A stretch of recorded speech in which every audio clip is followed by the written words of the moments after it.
hell, Jason. I'm here to return the favor.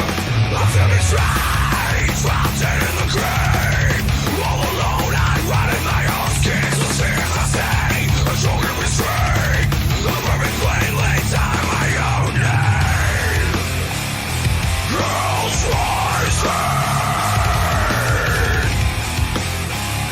Girls rising. The scars remain, a deeper to see. A blood field, blinded response. From here I cling to the ones that remain.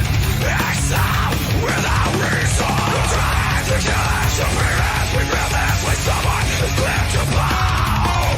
We're building the power, strengthening the heart, and building the wall. Welcome to your demonstration.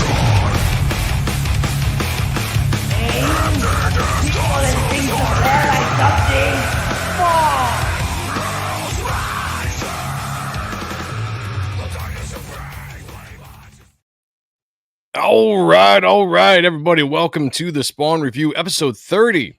We made it. What do you think about that, guys? 30 episodes of the Spawn Review. Actually, that took me by surprise. What episode I started on? I can't remember either. 30 is a good number. Yeah, it's a good one. What about you, Zach? I remember my first time. Oh, do tell. How was it? Do tell. It was pretty awesome.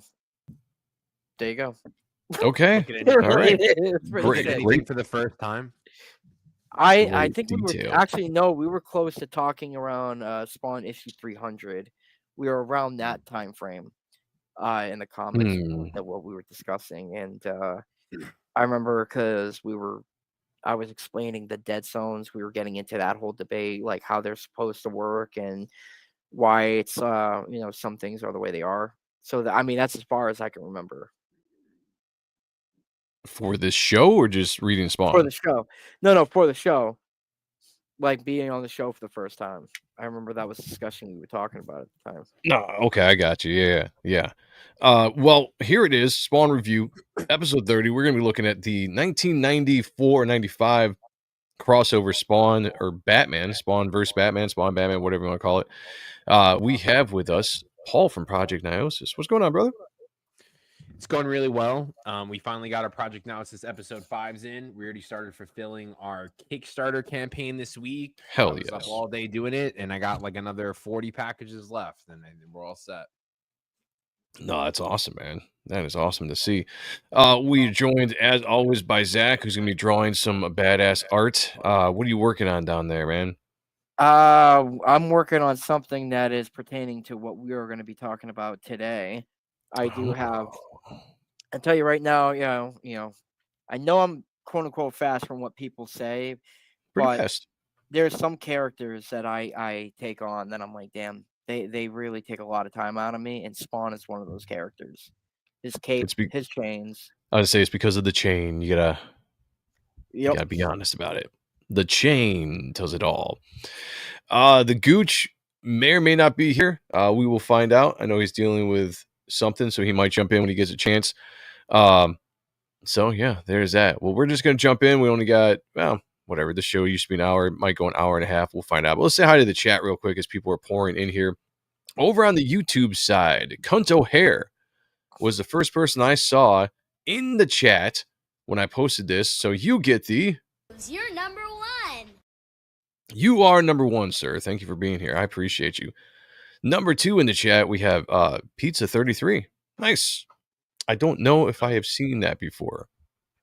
But if you haven't yet, please hit the like button, subscribe to the channel. I much appreciate it. Past Master Dan is in the house as well. I'm dropping the link to Reaper Destroyer, which, by the way, 5 days. 5. Count them. 1, 2, 3, 4, 5. We're closing that thing out on Michael Bancroft's channel this Saturday at 9 p.m. I will also be streaming from this channel starting at noon. Gonna do a bunch of giveaways. We'll talk a little bit more at the end of the show about that. Dennis Kelly's in the house as well. Says, hail, Joe. Hail the chat. I wanted to thank you again for letting me throw colors on some of your line art. Almost done with the last 2. It added a new dimension to my portfolio. Nice, man. Well, hell yeah. Anytime. We have Twisted Dreams in the house. This is for you, obviously. Subject's notes. The extraction theory papers. Am I the only one who did the reading? And we're wondering who did the reading tonight. We're going to find out if Zach actually read it tonight. Pizza's in the house. Great to see you, brother. We also have YSA. That time again. Yes, sir. Yes, sir. Yeah. Hail Lore's in the house. Great to see you, brother. Hello. Thank you for being here tonight, guys. Michael Pritchard as well. Hola, mi amigos. How's life treating everybody? Pretty good. Pretty good. Doing pretty good. I'm in a pretty good mood. Ready to look at, well, I was going to say, see, I want everybody to be honest on the show. Yeah. With how they feel about things, even if it might be somewhat negative on stuff, which is fine. That's what the show is about. We have 4 to 5 people that are on the show at a given time. We all have different opinions on the stuff that we look at. So let's just jump into this book, Batman, or I keep saying it wrong, Spawn Batman, written by Frank Miller. I'm going to pop this up here while we're talking and get this all set and ready. Written by Frank Miller with art by Todd McFarlane. Now, there was another book that was produced by DC Comics. It was Batman Spawn, I think, by Chuck Dixon, Klaus Janson. We're not going to cover that one. One, because I've never read it. I'll just be straight up honest with you. This was the one I wanted to cover because to me, this was more, you had the artist, the creator of Spawn, doing his thing, teaming with Frank Miller and creating what was anticipated to be a pretty awesome project. What we got was what we got. And we're going to talk about the story. I do like the art. The art in this book, in my opinion, is a major plus. Just reading it again for the first time in years, I for some reason I remember the art not being like up to par for what I liked, but going back over it again, I was like, I don't know what I was thinking because this was pretty badass. I really, really dug it. Paul, first impressions after rereading this book. Go. So first impressions, I was excited to dive back into it. This was definitely a book that I have. I had a couple of these. I sold 2 of them. I do have a third upstairs. And Nice. from my knowledge, I thought this was the only Batman Spawn book until we talked about this. I didn't know there was another one that came out prior. So that was a big shocker for me. But, I was excited to be refreshed. It's good that Todd's drawing it, and then it's written by Frank Miller. So you get a great Batman writer with a phenomenal Spawn artist. Yeah, when you think about it, you got like one of the definitive Batman writers at the time, right? Like, everyone gives Frank Miller the credit for Dark Knight Returns and kind of redefining what the Batman character is. And this is kind of like the Frank Miller world of Batman. So if anybody reads this, just know like this is kind of like Frank Miller's Batman and Todd McFarlane Spawn, put together. Not necessarily the current Batman that was out at the time in 94 or 95. Zach, what do you think, my friend? I enjoyed it, and with the mind, because I read this about a week ago when you sent it over. I enjoyed it because when I was heading into the mindset set of reading this book was made in the 90s when Spawn at the time was such a hot character. He even though he was an anti-hero, he was still on the fence, more so on being a hero, like a superhero. At the time, through the stuff that he was going up against in his early issues. So, keeping that in mind, before before Malbolgia, like that whole fight in issue 100, before a lot of things really started getting nitty gritty. This is going more so on the campy side of Spawn's early career before it really started getting serious. True. No, I agree with you on that. John K's in the house from Australia. I also didn't realize that pizza is from Peru. That is awesome. Appreciate you guys. We have a member chat. Rick Saylor for 29 months says, fuck Spawn. Reaper Destroyer is in the motherfucking house. Let's go. I like that. What are you doing up? Oh my God! I'm sorry! I can't stop coming! I'm sorry! Oh, it feels so good! Welcome to the show, member of the channel. Appreciate you being here, as always. Hail the Lord says Batman is massively overrated. The guy is written like how the NFL carries the Chiefs. I can see that. Well, speaking of the Chiefs, Batman is DC Comics. It's Batman Comics, so he has to be overrated. He's the flagship. That is true. But I will say this. I will say that about the Chiefs. Absolutely. I could see that. That was my But you know first what? game I watched all year, and I left at halftime. I watched the entire thing because I just enjoyed watching the Chiefs lose. You What know? a fucking joke, dude. It was amazing. It was a massacre on their end. They will. I Yeah. swear to God, all of those players on that team are all getting they're all getting sold. They're getting They're a all whole getting new- sold. They're all getting sold. They're getting a whole new roster. They said like the only person that's staying is Xavier. Like that's it. Like the rest of them, even that shitty ass quarterback, he got to go. Damn, man. That's some hot takes right there. I'm Hot sorry. take. What was that debate where he was talking about being where they're debating if he was one of the best quarterbacks on par with Tom Brady Yeah. after that game last night? Absolutely fucking not. Like, absolutely not. Tom Brady kissed his son on the mouth. Like, Well, I mean, I kiss my daughter in the mouth. It's not like we're making out or anything. You know, it's just like the pecks. That's what you do when you got a little kid. I'm I don't saying. know. You I'll see send how you the Tom video. He did Brady, like a you good s- like 5-second mouth action, dude. yeah. It wasn't. It All wasn't right. just like a and go. It was He asked him to give him another one after. Like it wasn't good. It wasn't quite or some shit. I remember that. I remember the whole controversy and everything around it. I'm like, Yeah. whatever. It's a parent and, you know, like, whatever. Let's move on. Besides all that, Spawn Batman. Let's jump into that. Twisted Dream says, thanks for the clip. Reading this week, I noticed the sound effects and became annoyed. Wanted to thank Gooch and fuel my ad. I still hear a echo. Zach, is that you? Again, hold on. 1, 2, Come 3. on, man. Professionalism. Is it me? Setting. Can't be me, bro. I don't know. Let me see. Talk for a second. Paul, talk. Yo, Say something. yo, Nope, yo. it's not Paul. Yeah, come Okay. on. I got that dope mic. That's right. Damn. You get the good stuff, man. Let's go. Got the dope mic. I got on the Spawn channel, and I was like, yo, I'm gonna get on this mic. And I You like gotta this cover. This upgrade. cover's monumental. Like I always flip through my boxes, and I saw this, and I'm always like, oh, this is a Classic. fucking cool cover. Classic. Someone sent me, they made a statue of this. I can't remember if it was Mark Penguin, who's usually in the chat, but I think he sent me some, maybe he had, or I don't know, somebody had this, and an actual statue they made of this whole image, and it looks fantastic. We got Edwin in the house. What's going on, brother? What Great up, to what see you. up? Admiral Wackass as well. Good to see you, brother. Thank you for jumping in. Okay, let's jump into this book. Let's do it. I tried to stall long enough to see if the Gooch would jump in, but 6 panels. No, wait, more than 6 panels. 12 12. panels. Okay. Set Frank you Miller, up. writer, artist Todd McFarlane, colors by Steve Olaf, and letters by the legendary Tom Orzechowski. Basically, the Spawn crew on this book. Yeah, we got. Yeah, look at all those panels. Like that is Frank Miller. See, this is what I was saying. Like before we went live, like this was Todd drawing like Frank Miller.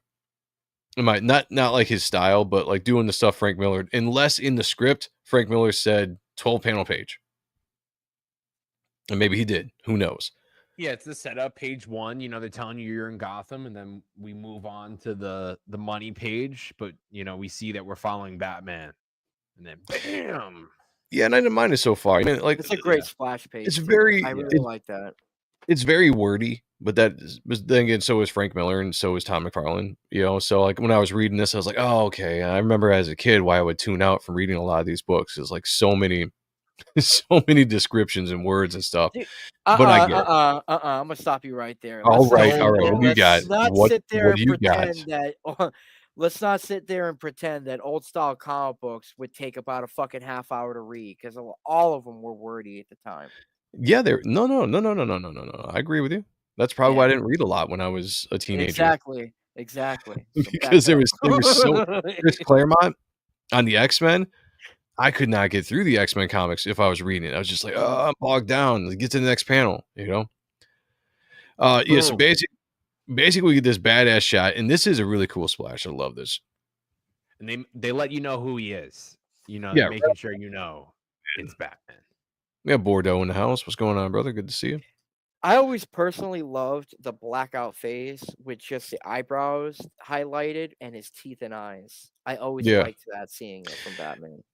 The teeth kind of bother me.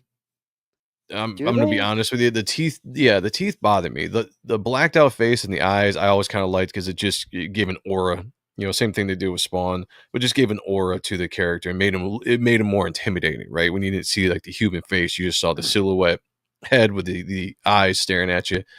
The teeth, to me, it can come off a little goofy sometimes, which you'll see a couple times in this. I mean, I still love the splash, but it wasn't. You could have taken the teeth out, and I would have been like just If you fine. have It $1 still billion, would have worked. you would want your teeth this white if you had $1 billion. Yeah. Well, It's that listening in the dark. good point. Good point. So in the story, he is tracking down. Oh man, now I just forgot. Is he tracking down the missing people, or was that Spawn? No, he's he was wounded, blood surging from heart to shoulder and streaming down my arm, and it goes punks. You're lucky I went easy on you. And then he found these weapons. So he's looking for these weapon crates. And Okay, then when he finds these weapon crates, it actually isn't a weapon crate. It's actually a villain, and they hit you with the clang. And the lettering, from what Spawn was prior, you could tell he went like a little extra, with the lettering this time. You could see it's more explosive from the older stuff.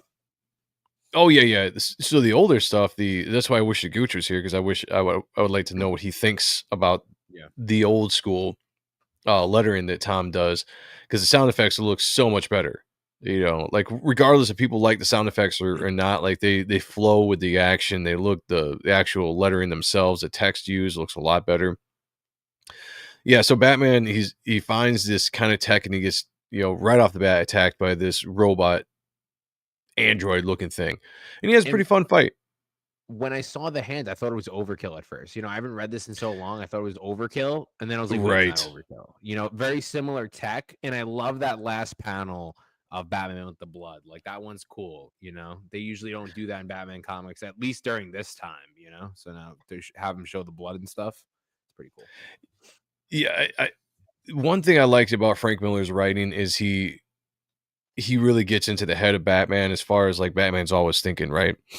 And he's like in this, he's like, no chance unless move slowly, stay conscious, ignore the pain, stay conscious. I can just hear the Batman voice as it's going through there. And I always appreciated that in Frank's writing, even though it can be a little wordy here or there.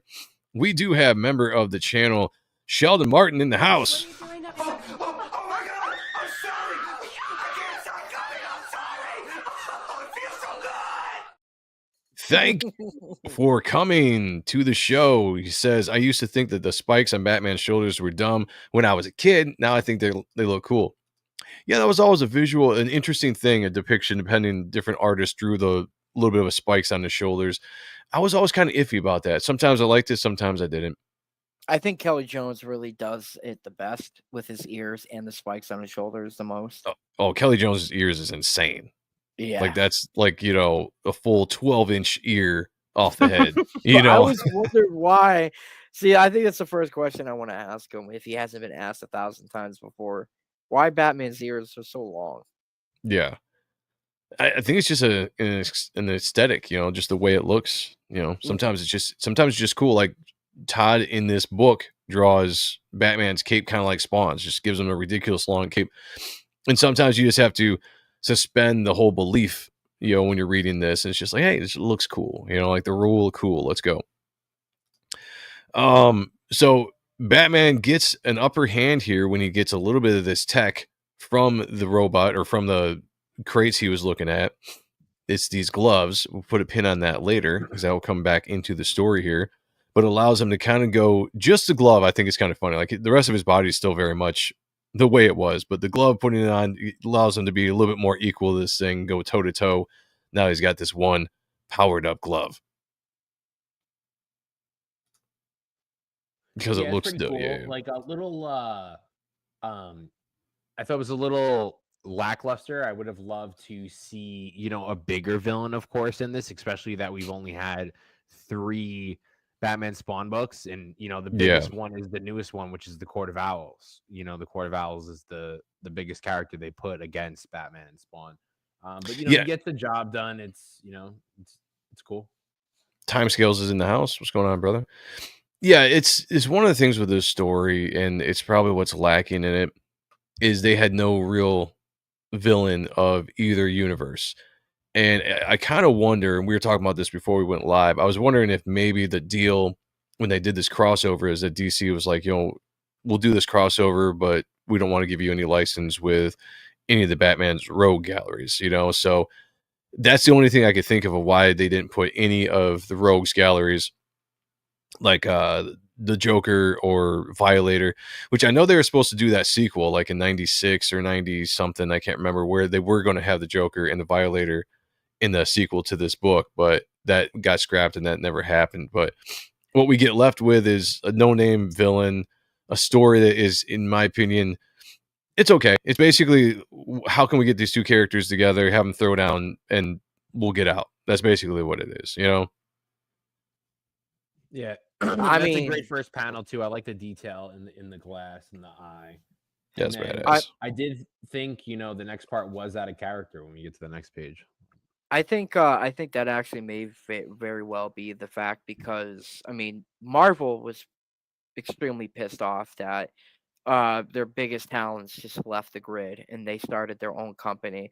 I don't think DC was that much appreciative at the time, because if they were leaving Marvel, then there's a high end potential that they when it came to their rosters of talent, that they were going to Yeah. lose, through influence or whatever. Since Jack Kirby and Neil Adams and such were, Joe Kubert were, individuals that were pretty much spoke up about the fact that we need to have creators' rights, need to have pages. Everybody's pages needs to go back to the artists, the people who worked on them and such. So yeah, that would make sense. In this scene, he realizes there's actually some kind of human element to this android. So immediately he kind of stops from destroying this thing to trying to save the person that's in it. And long story short, when he figures out what it is, which I love that panel, by the way, that's just a badass panel. Again, a lot of really good art in this. When he finds out it's just a head, it's just a head of this dude, and that's all it is that has been put into this android. And go ahead, Paul. What were you saying that you didn't like, that you thought was out of character? Yeah, Batman? that he basically kills him. He rips off his head and throws it. Very unlike Batman, especially if they were able to, go this length. I feel like they could have did it with a villain that people would be more familiar with, at least on one team. If you don't have the rights to Joker, then like I said, Overkill or like one of these other characters. And I know that the Spawn books like are connected to this book forever. Like that's why he has the shoelace and everything. So I guess that's why they didn't do it. But at the same time, Well, it's interesting in this because it says, free what's human, saving his life may still be possible. So he's like trying to save this dude. And here's something that actually bothered me when I was reading this, which I never caught before when I was younger. But the panel really doesn't match the art. So it says, then the earth trembles and the air turns into fire, and what was once a man is only a piece of evidence. It doesn't match the art at all. Yeah, there's no fire. You know what I'm saying? Yeah, and I see what you're saying. Like, where I don't think he's supposed to be throwing it. I think there's supposed to be like some kind of explosion because it's self-destruct mode. It seems like it says a self-destruct sequence in that top panel there, the panel that's being shown there. So the thing's getting ready to blow up, and I'm assuming that it blows up. Doesn't throw the head. Yes, it blows up, and the explosion hits them both and kills the head of the dude. That's cooler. But Todd doesn't draw it like that. Yeah. You can kind of see Steve Olaf using like these like kind of circular kind of effects that simulate maybe an explosion or some kind of weird explosion, but it doesn't match what Frank wrote, which I thought was kind of interesting when I was reading it. This page was cool. Like I like how he went and redrew the Batcave, and then I like that last panel a lot too. Like it's definitely like you were discussing with us earlier that it was like it's a different way of drawing Batman, but it works. Yeah. So it's funny because we see like recently throughout the last 20 years, anytime a new artist jumps on Batman, they always do like a giant spread of the Batcave, right? Like double pager, just like this massive detail. Todd doesn't really do it here, but he does a nice just one panel thing that includes everything: the penny, the dinosaur, the big Joker card, and the rest of the text. I mean, as far as fitting that into the one page thing, I think he did pretty well. We are introduced to the main villain, and here's see, this is where the disappointment of the story kind of starts to sink in. When you realize it's not the Joker, it's not the Violator, it's not the Penguin or anybody from anybody's rogues gallery. It's this chick, this woman. Oh man, what the hell is her name? Margaret Love. I wanted to say for Veronica. I was like, that's not it. Margaret Love is the character's name, and that's not even her real name. She goes by a different name, which we're going to find out here in a second. But I was just kind of like, okay, it's a mystery, slight mystery that they got to figure out, I guess. Maybe they're taking a different approach. Maybe they couldn't use the characters. Who knows? It is what it is. Going forward, this line right here, I think, is really cool. Alfred says, "Very good, sir, but might consider removing the cowl as to facilitate my efforts. After all, you've no need to conceal your identity here." He says, "Sometimes it's more comfortable with the mask on." And I like that because it's been long known that Bruce Wayne sees himself more as Batman, where Bruce Wayne is the facade. That's the actual costume, where he actually is really Batman. So Frank Miller, understanding the character in that line, I thought really nailed it there. And I really dug that. Yeah, it was definitely a cool Easter egg to be placed inside the book. Yeah, and then it's again, this is Frank Miller's Batman. So I mean, this is based on the way that Frank Miller writes Batman all the time. You can go to Batman Robin All-Star, where I'm the goddamn Batman. That's this Batman. That's what it is. So I think it works within his world. This Batman is a little bit more violent. He's a little bit more less caring, a little bit more rough on the edges than maybe some writers take Batman. So that's one thing to go into when you're reading this book. B.A. Turner is in the house. What's going on, brother? Great to see you. What's up, B? Twisted Dream says, "Do you watch Demon Slayer?" I do not. Although people say it's good. Really good. Yeah, I've heard that. Like, I need to check it out if I ever have the time. If I ever have the time. So this is kind of where Alfred. Yeah, Alfred's good. His take on it. This is one of the areas where Todd's kind of more cartoony art style works with characteristics of people like Alfred. He can just kind of really lean into the more cartoony aspect. Same thing with when Todd draws the bums and stuff in Spawn. But this scene basically run a diagnostic on this dude, and they realize, by the way, they say he's 42 years old.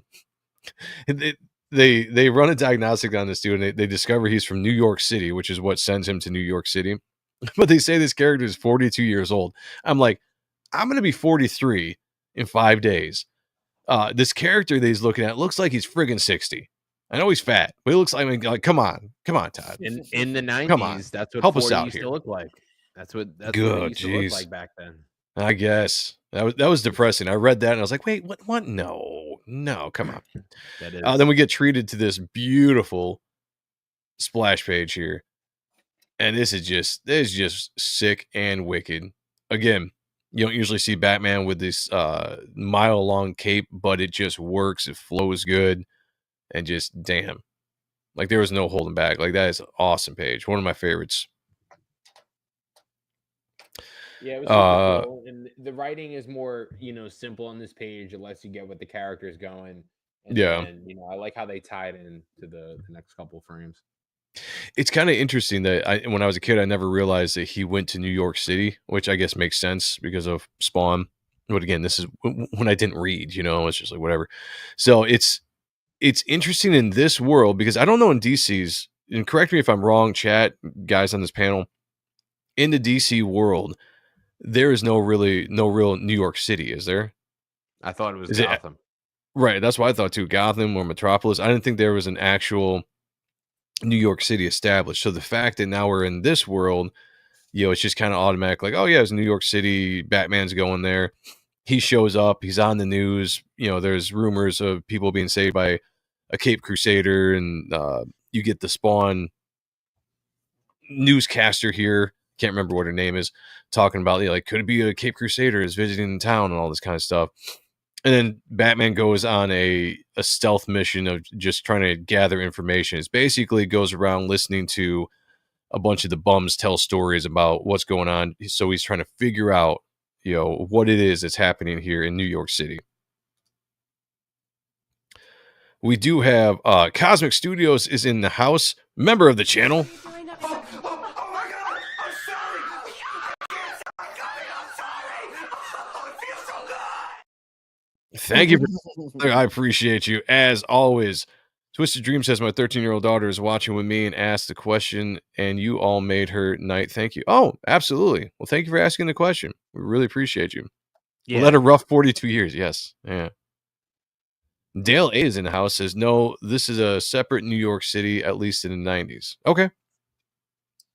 I will go with your word on that because I wasn't sure. I don't know if that was just for this book or, but thank you. It's weird because Batman had that famous crossover with the Incredible Hulk, and they touch a little bit, a little based on the fact where how is it that Gotham or any crossover for that matter is able to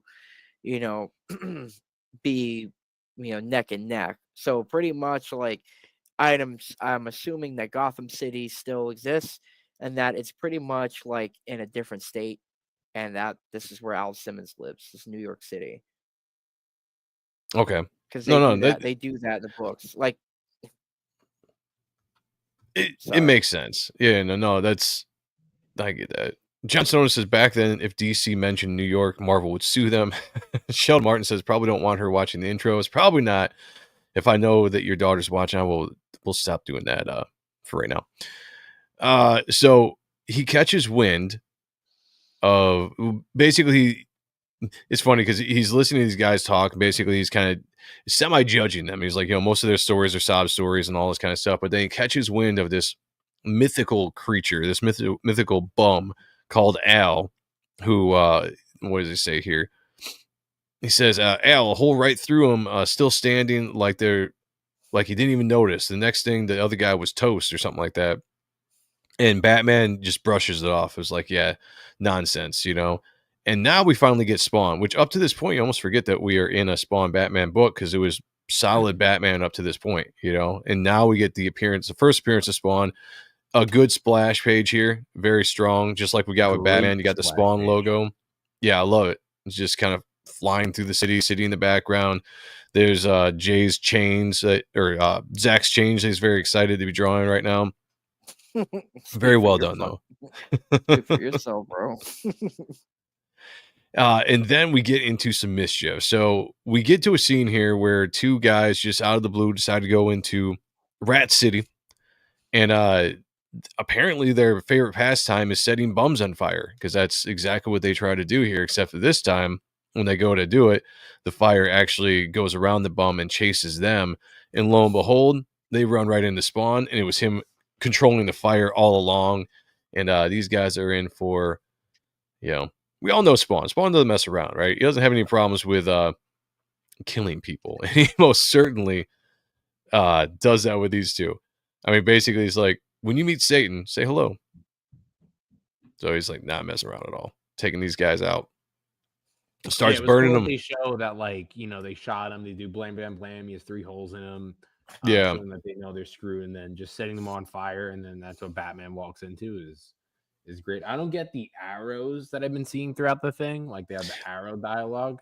Yeah, I wonder if that's a Frank Miller thing. It is. I'm trying to think of if that's something that Miller does in his writing with like Batman Returns or something. Zach? Okay.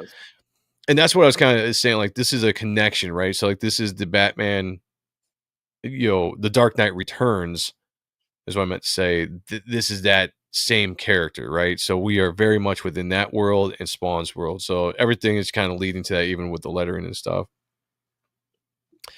So Spawn's taking out some vengeance on these two guys that were going to kill the bum, and all Batman sees is, like it says here, an unwanted act of murder, and jumps into action. And you get this very nice, again, nice splash page here of Batman basically trying to break Al's back or Spawn's back. But I really dig this. Besides the teeth, again, the teeth, I just am not a big fan of the teeth. Billionaire Damn. smile. I thought that since you're all about the Billionaire 90s, smile. since you're all about the 90s, I figured that would be something that And- you really like.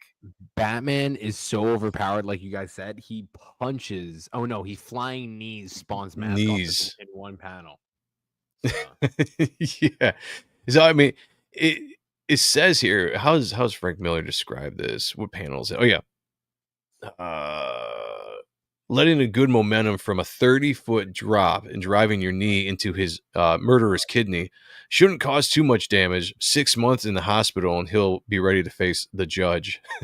So that's just the brutal Batman, right? That's just the Batman that He's Frank smiling. established. Yeah, he's reveling in the pain that he's causing the bad guys, or in his mind, what the Is bad he- guys are. You know, Is he smiling or is that just the angling of the face? Like it looks like smiling to me.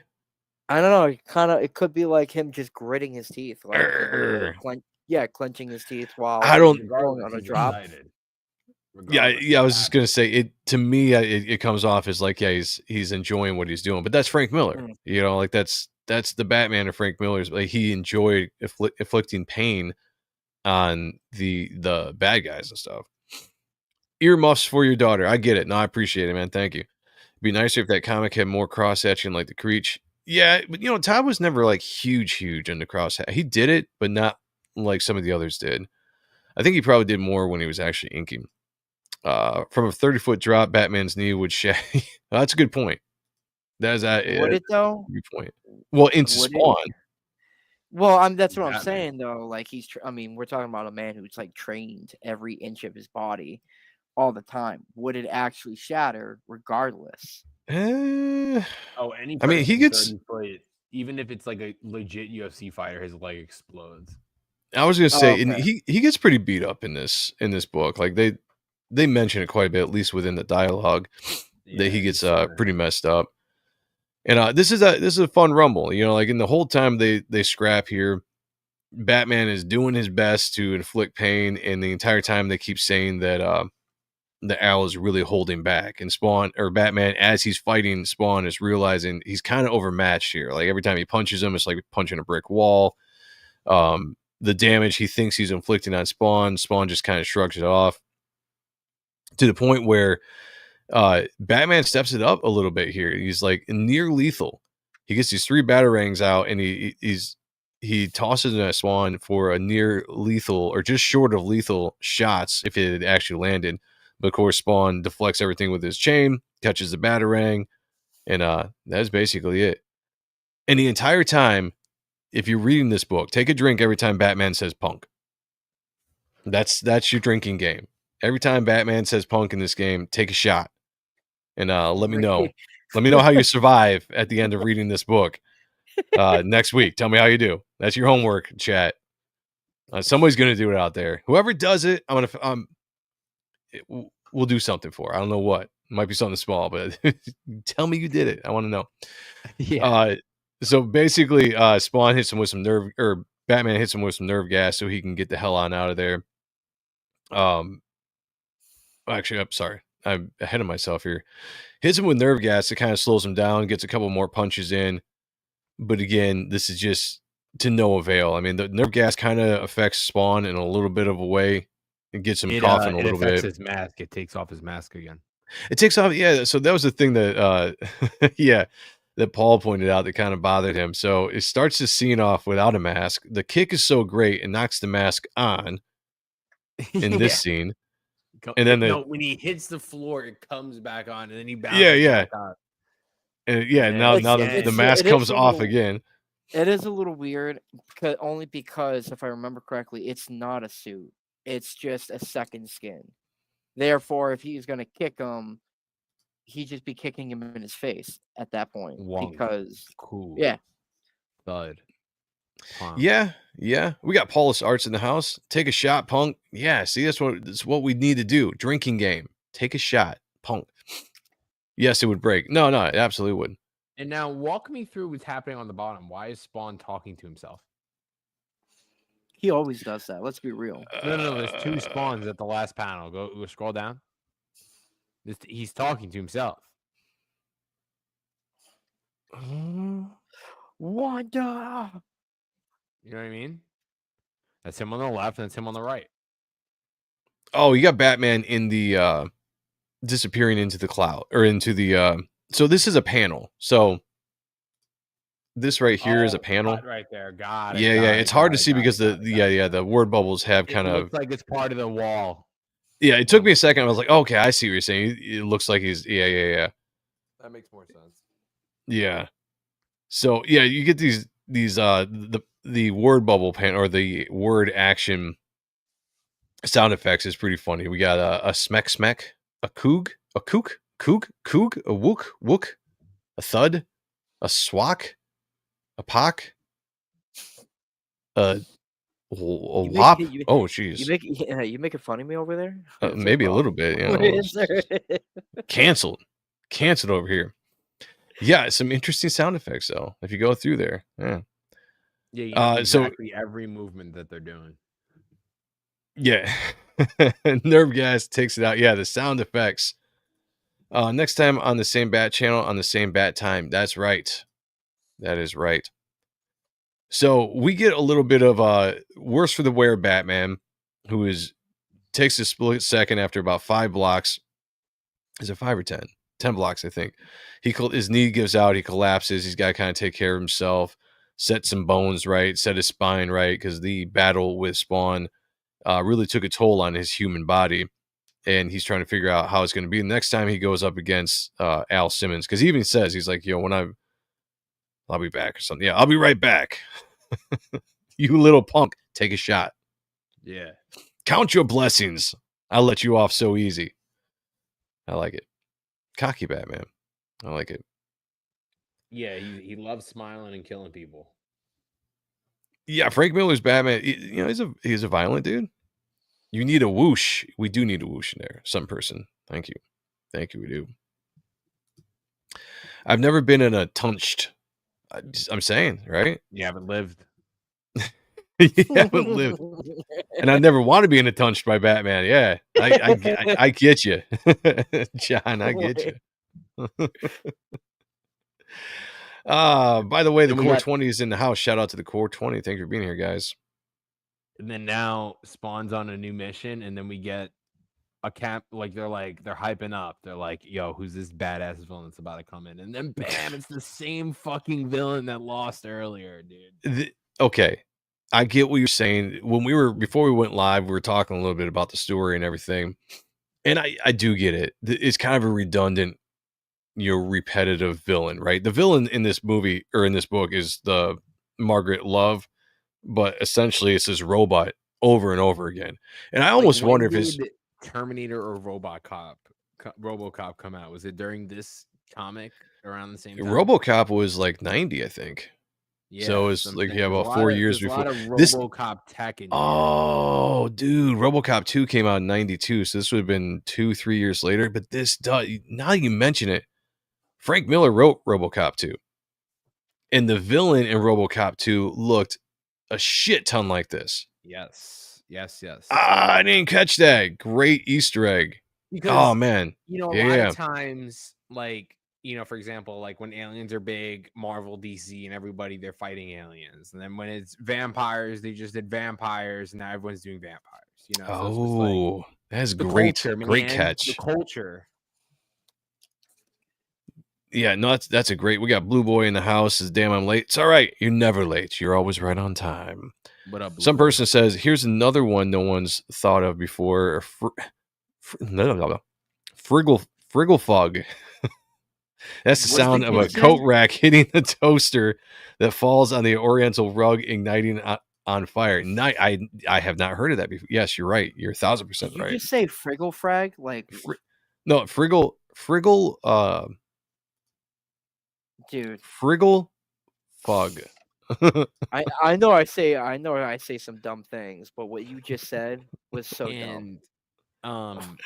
Another thing too, it's like I try to like feel like I'm from 1993, but like even these colors, I feel like the colors now are so much better. I say it every time, but they are. Yeah.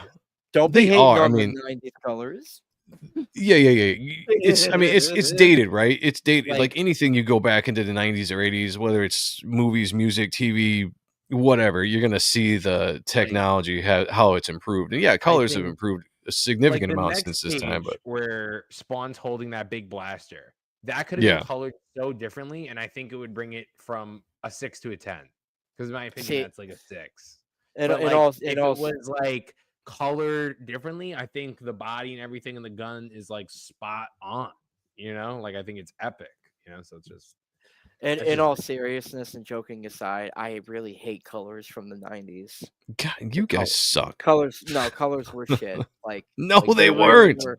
They really No, were. Everything had no, a plastic look to it. I said it before. And not I'll say it everything. Like- Some like things, this- some things. Please, This looks like please, I Go- will show like, you so go many look at- examples. last No, negative no, thing no. I'll say.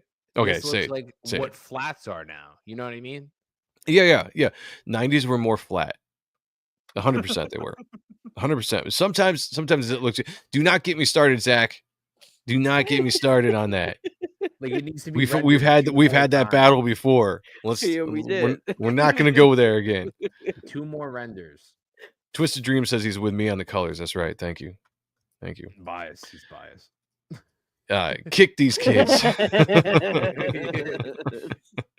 Cunto Hair says I've been here, but I've been getting tunched in the other room. Dude, Oh. look at these colors, bro. All right, let me bring you up here. Dude. Yes, yeah, there's a difference for sure. I'm not arguing that colors are great now, but who am I? technology is different nowadays. You know, I mean, like they were barely getting into computer colors here in '94, '95. You know, like No, it was a new technology there. You know, so I like the old colors. I even like going back a little farther when they were still doing hand coloring. Like it's something about it to me is just nostalgic. I dig it. It doesn't mean that they're better or worse. Sometimes I prefer some of the old colors that I saw in the '90s. Colors, Zach. I'm sorry, Liquid, Steve Furcow, Peter Steigerwald. Come on, man.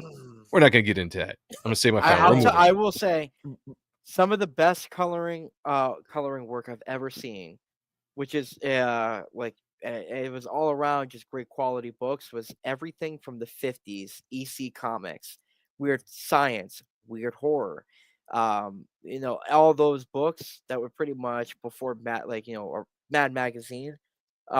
Those were all solid stuff. Even the colors. So, but Sheldon Martin says Ballad Chasers, Danger Girl, beautiful colors. I'm with you, man. I'm with you. Twisted Dream says I'm over 40, so that's how I see comics. Yeah, I get you. I'm 40. I'm gonna be 43 in 5 days. This is another statement that like all right, do it.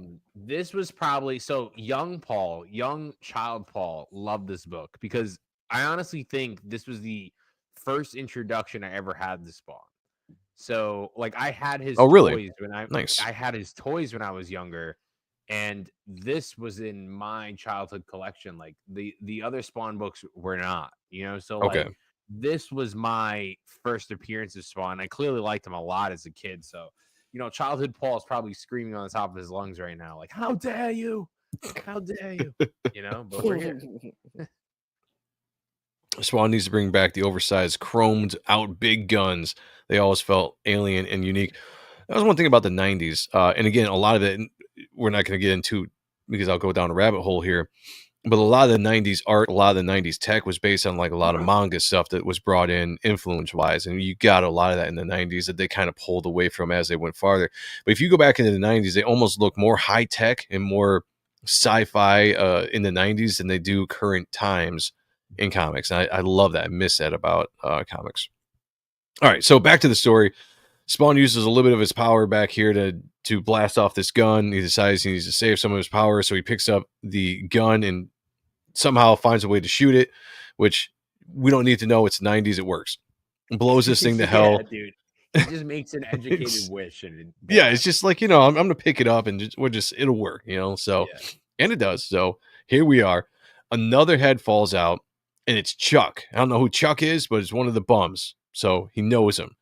He picks him up and he's just, flabbergasted. Like, what happened to you, Chuck? He's, I don't know where I am. Where's my arms? Blah. And as that happens, a screen pops on, and here's the Margaret Love character and it's like this a program, right? Initiation program that these bums were going through under a promise that they were going to be cleaned up, all this kind of stuff, and instead they were statistically experimented on and put into these mech suits. And Spawn recognizes this woman from his past. Apparently he had a run-in with her, because we get a little bit of a flashback of her looking a little bit younger, a little bit more evil. And what does he say? He said that she was smiling as she was doing all this stuff to these soldiers. And I thought that was it was a really quick way to connect Spawn with the villain, even though we have no idea who this villain is. But again, with Al's past, I guess you can do that. It's a little bit of a cheat code, right? Yeah. He knows anyone that knows anything tactical. Yeah. yeah. Sheldon Marsh says, "No, not Chuck. I know. Poor Chuck. I was really devastated. It's like, Chuck." Amwaka says, "That bitch." That's what I'm saying. I didn't get this. So he says, "I can't feel my legs." And Spawn goes, "And now here her sick experiments continue. The hell power surges, begging to be released, or for release. Spawn does not fight it." I don't understand why. What happens here? He blows up. Or does he blow up? Shed your poison bodies and become perfect servants of society, free from guilt. So I'm assuming she sets an explosion to kill. Oh, he's absorbing it all with his power, so he doesn't die. Okay. I couldn't tell what was going on when I was reading. I was like, I guess I didn't get that. But all right, that would make sense. Again, we get Batman right off the bat. He says, "The punk was holding back, humiliating. Don't dwell on it. Pat yourself up. You'll be ready when duty calls." Dude, we should get into voice acting, dude. I love it. I love the bat. I love the bat symbol. Frank Miller bat. I think it's cool with the wings. Like, it sets the stage. They really are relying on the no mouth at all, which is like, of course I wouldn't do, but who am I? I'm not the guy who got the Batman title for free $99 for their first issue. So, well, that's a great point. To do, the GOAT got to do. And and I like it aesthetically. In one, it's a cheat, right, for an artist to just draw the silhouette. It's way more. It's faster, right? I mean, instead of spending time drawing the mouth and the chin and the jawline and all that kind of stuff, you just silhouette it out. I don't mind it. I think I was trained as a kid because I saw this so often with certain artists that it looks right when I see it. I'm just like, okay, cool, I dig it. You got that thick bat, but it's a cheat. But here's the thing. So this is the bat symbol. It appears in New York City, and it's something that Batman notices, but also thinks is a little bit odd. But he's going to go there anyway because the bat symbol traditionally is a call for not necessarily help, but it's a call for, like, a meeting or whatever. So he goes and he's going to check it out. Punked again. Oh, my liver. Okay, I hate the punk. Yeah, he says punk a million times. I'm seriously, one of you guys out there, read this book with a shot glass. Yeah, with some whiskey or whatever your preferred drink is, and play the drinking game every time he says punk. And I want to see how drunk you get. Like, if I ever had a run at Batman, I would make him, like, curse all the time, because he would probably curse, because he has to be proper all the time. He'd probably be like, "Fucking motherfucker." Like, I mean, you would think he probably would, right? Like, he's trying to intimidate. Yeah, he knows he can get away with it and just be such a piece of shit. So yeah, and if I was writing Batman, I'd have him be like, all the time, kind of like Frank Miller leans into it, like, saying stuff that he wouldn't really do, but he's threatening to do. Like, I'm gonna rip your guts out. I'm gonna like all this kind of stuff, because that's the aspect of Batman was the intimidation, the fear that he was trying to strike into, the bad guys, the villains, whoever, the rapists, all out there, and that's what Frank Miller leaned into. He's beating the hell out of Joker. He's like, "You fucking cunt!" Like, yeah, dropping the C word. Yeah, dude, just with every like, punch. Reckless. Yeah, Robin's not allowed to curse though. That's true. How to save time drawing? Just draw silhouettes. 1,000%. Yeah, and I ain't hating it at all. So Batman goes and checks out the bat signal, and it is this Margaret Love character who is basically baiting Batman into saying, that everything that has happened to the warehouse she blames it on Spawn. She says it's to do with the red cape and chains. He created all this destruction. Blah blah blah. Batman, all of my dreams are in your hands. Is really this really big puppy dog plea to set Batman up against Spawn, which is kind of interesting because she doesn't know either characters, right? I'm assuming she doesn't know Spawn's power level. She doesn't know Batman from anything because Batman doesn't typically hang out in New York City, but she comes up with this idea to pit them against each other. Whatever. It's a plot point that just moves the story along, basically. It's just to get them to fight one more time. That's basically all it is, He goes into DC and he goes, so I can use any of the back tech? No, you only could use a forearm gauntlet. He's like, so I can use the Joker? No, you can use only this woman named Margaret Love. What about giant bat armor? No. Put on the fucking wrist gauntlet. he's like you can get a gauntlet and you can get a robot. And you can get this woman on both arms. He gets it on one. Just arm. One.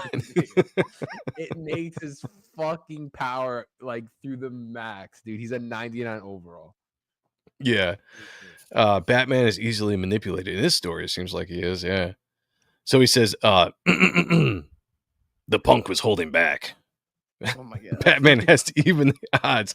A phone call to Alfred, and 2 hours later, a package, and Batman is ready. Jump right. You know what he did with Alfred. That package. Alfred, this punk is punking me right now, dude. He's like, pack up the fucking gauntlet. So we are back in the alleys. Spawn is still feeling the effects of the nerve gas. He's talking to one of his bum friends, basically telling this. Civilians, though, his civilians are drawn great always. Like it's like I love. Oh yeah. You get so much personality in that one shot. Oh, 100%. Yeah. I mean, that was the thing, right? With Todd and Greg came along, did the same thing. Like they're really good at capturing, just the different characteristics of a person, and uniquely shaping of a face and all that kind of stuff. You know who I think was way better than that? Tell me. Even though I love Todd to death, was Sam Keith. I knew you were gonna say it. Yeah. Yep. Sam Keith was just. I don't know how he does it, but damn. Batman with the Amazon Prime from Alfred. He's like, sir, the post office is closed. Drive here, bitch. So he's telling the story of Batman, and it's funny, like these bums are just like, Batman, this sounds like you tell the best stories, Al, like all this kind of stuff. And it's funny, if you think of the Spawn lore of all these things these bums have witnessed since Al came to their alleyways, you'd think they just believe him right off the bat. Like you've seen killer clowns, they've seen giant mech robots, all this kind of stuff. And it's just like, Anyway, Batman comes a calling with his one wrist gauntlet ready to roll. And I have to say, this is sick. Yeah, sick splash. And just think of how scared you are. You see Batman, but you see him with that fucking forearm gauntlet, dude. He's like, Batman's back, but he's got that gauntlet. Yeah, like, dude. Shit. Yeah, like I'm fucking shook right now. You know what's funny is I actually did not even notice it was only one gauntlet until you brought it up. Like it was kind of, I completely brushed past me. I was like, yeah, you're right. He only has one gauntlet. But hey, even the score against that robot in the beginning of the game movie, the beginning of the comic. So here we go. But no, just the art on this is beautiful. I mean, Todd, fantastic. Todd did some really good art in this crossover. Like he wasn't really holding back. And it's funny that I ever thought that this art was kind of less than what he was doing on the main Spawn title. Because when I go back and look at it, like I feel like he really put his time in, especially these splashes. This is just a beautiful splash. I love the perspective from Spawn where you just get to see his hands as he's being attacked. The perspective of the city in the background, just the position of Batman in general kind of reminds me a little bit of like the Spider-Man poses that Todd would have done when he was on Amazing Spider-Man and Spider-Man. So just great. I'd love to own this original art. Like that is some beautiful stuff. Oh my god, I can only imagine how expensive one of those pages are. I wonder, man, because I never really see these out in Yo, It's I in could the be the wrong. penguins. Don't quote dude. me because it's a rough image. But the guy, so Vken, he did a book with called Death Shroud. It was on Indiegogo. That guy was a big baller. Yeah. I'm pretty sure he has it. I'm pretty sure he posted it before. Really? Nice. Yeah. He has I'm gonna have like to he hit has like him a up. whole wall of like A1 art. Oh, jeez, hell yeah! I wish I was a art collector or had the ability to collect art. Big baller, like at least that piece at least 20K. Like at Wow. least. Mm-hmm.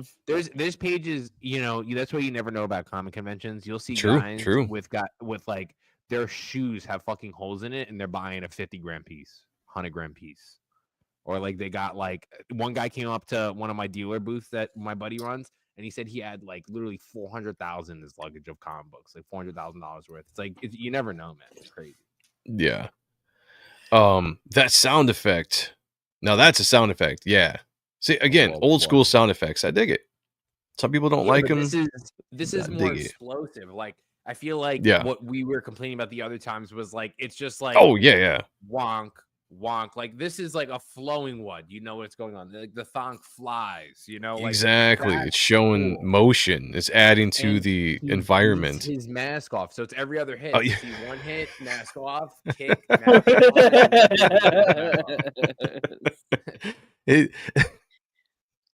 that is 100% true. His mask is on, then it's off, then it's on, then it's off. I would love to, if Todd even remembers it, but like, what was the idea behind all of that? Like, it's one thing to not be consistent from page to page, but this is panel to panel. Whatever you the think fuck it's an inside joke? I love it. Yeah. You think it's an I inside think he's joke? just the goat, man. He can just do whatever he wants. Like, yeah, I'm on the boat that Todd, you do whatever you want, brother. I will buy it. I don't care. What was the correlation? I guess because it was because it was 3 panels. Spawn's kicking ass, and then shows the Batman symbol on the next one. Like in the middle of the page. I thought that was a little different too. So the middle of the page is the Spawn emblem, and the next one, in the middle of the page, is a Batman emblem. Interesting. Yeah. Actually, I didn't catch that. Interesting. I don't know why. Yeah, I wonder what the significance of that is. He's like, this would look cool. I'm the fucking goat. Right? Fuck yeah. It was like, I just do what I want, Just do what the fuck I want. So this is down and dirty. They start going at it. Batman's got the ability to kind of go toe to toe with Spawn a little bit, even though Spawn is still, because he's got the gauntlet, man. He's got the one silver gauntlet doing this thing. But Spawn is still overpowered, and Spawn starts to kind of let loose a little bit because the entire time Spawn has been holding back. And I love that. Like, that's a great crack. Like, that's a great shot. Just impact. For the first time, you actually see him kind of let loose and just let Batman have it. You see down here, Batman starting to bleed. That's a great shot as well. As he's just kind of getting his face cracked and all this kind of stuff. And they're just boom, boom. It's a fun fight. Now, the fight in the brand new one, the one that came out in 2022, that fight is even more brutal than this.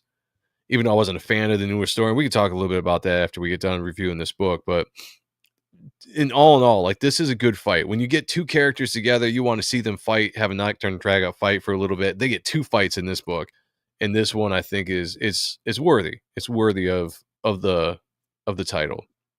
Just back and forth, punch for punch, kick for kick, and they get to a point where they are both bloodied, battered, tired, huffing and puffing. Batman's beat the shit. Al is feeling it.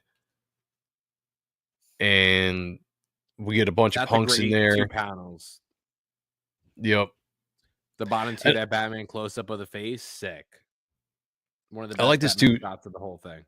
Storytelling-wise is pretty interesting. Even though at those 2 small panels, you have the characters on opposite sides of the page and it flips. But the last 2 panels keep the characters on the same side of the page. So story reading wise, you go in here, Batman's here, Spawn's here, like here. Like, it's good sequential storytelling. But we get a bunch of punks in there. Batman is still being belligerent, cocky to the very end. He's like, I'll rip you to pieces, and you undisciplined slob. The entire time he is goading Spawn while he's fighting. He's like, you're undisciplined, you're slow, you're this. And it's actually really getting under Al's skin because he, being a former soldier, actually knows how to hand-to-hand combat very well, you know. But back and forth, they just keep on going. Like, you want to get my breath, I'm gonna kick your ass, that kind of stuff. Out of nowhere, clank, clank, clank, clank, clank. Later, who shows up? The fucking Multiple. terrorizers, the scariest supervillains of all time, the fucking RoboCops. They are back, and in a well, we got 3 of them now this time. Yeah, And triple threat. they basically kill Batman. They beat him to a bloody pulp, arteries bursting, his jaw shatters like glass, and they're just killing that, just stomping the hell out of him to the point where Spawn realizes what's going on. In a moment of self-sacrifice, I don't know why he does this, because there's no stating up to this point that he needs Batman in any kind of way, or that he has any kind of reason to save Batman. But he does anyway. He reaches, because he's got the heart, man. Al's got heart. Knock some of those glowing teeth out. Yeah, that $1 million smile, no more. You know what I'm saying? Wood, is that W silent? It could be. People want Batman to beat Spawn so badly. I mean, people want Batman to beat everybody. You know, if you ever noticed that. Batman's the GOAT, dude. Absolute Batman would toss Spawn right now. Oh, 100%. Twisted Dream says, gotta get my little monster to bed. I'll catch you guys later. Thanks for the content. Absolutely, brother. You have a great one. Thank you for being here. We really appreciate you. I love how we have to get an Elseworld character version of Batman to be like, oh, this one will beat Spawn. Like fucking 20 years ago, be like, Batman can definitely Absolute take out Batman Spawn, pulls out an man. axe and chops limbs off. Well, He's ready for Spawn. Yeah, there you go. There you go. So I actually think this is pretty funny, and this is just Frank Miller writing. Batman is just broke to shit. You know, not almost all of his blood drained out of his body. Somehow he's still kicking. He's just like magic tricks, no way to fight, no discipline. Ugh. And at this moment, Spawn's like, there's nothing else I can do except to reach down and bring this dude back to life and save his life. And that's exactly what he does. I don't know if this is the first time he does this. Obviously, we see him do it in episode or issue 50, where he saves Terry from that tumor or whatever. That's the tumor, and that sends him to hell in that issue. But here, this is the first time, and he basically goes, saves Batman, saves Bruce Wayne, gets into his head, and they have some banter here in this splash page, which, by the way, is very simple, but it's a pretty cool splash page when you just kind of break it down and look at what's going on. It for as simple as it is, I like it.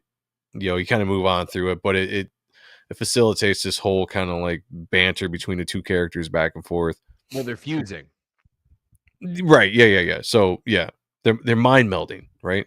You know, yeah, he's now putting a part of him in him. Whoa, but, whoa now. But you know, and then it shows them fused together in the next one. And then they show Spawn's nasty teeth, and they show that billionaire smile again. Shut the fuck Lark up. Bark is in the house. I don't know if I've heard that name before. Please hit the like, subscribe to the channel if you will. It says, holy shit, I still own this issue. Hell yes, you do. All I have to say. That's awesome. This is actually pretty heroic for Spawn. That's what I was saying. Like, you know, like the whole thing, you know, we all know Al's got a tendency to, you know, not give a fuck. But in this moment, he does. And he plays the hero. And yeah, and they mind meld. And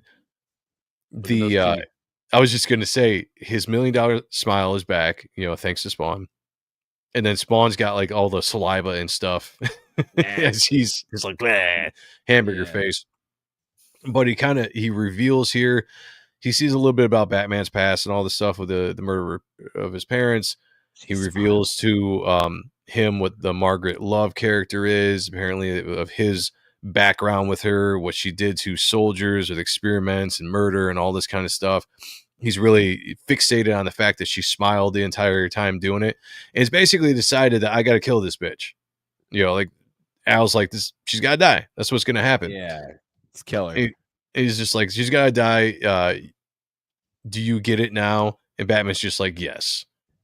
I mean, I know you're a little thick, but do you understand what she is and what we have to do? And he's just like, yes. Now get out of my head, you twit. So Batman, it's tough. It's like, all right, so he understands, but Batman as a character would not let that happen.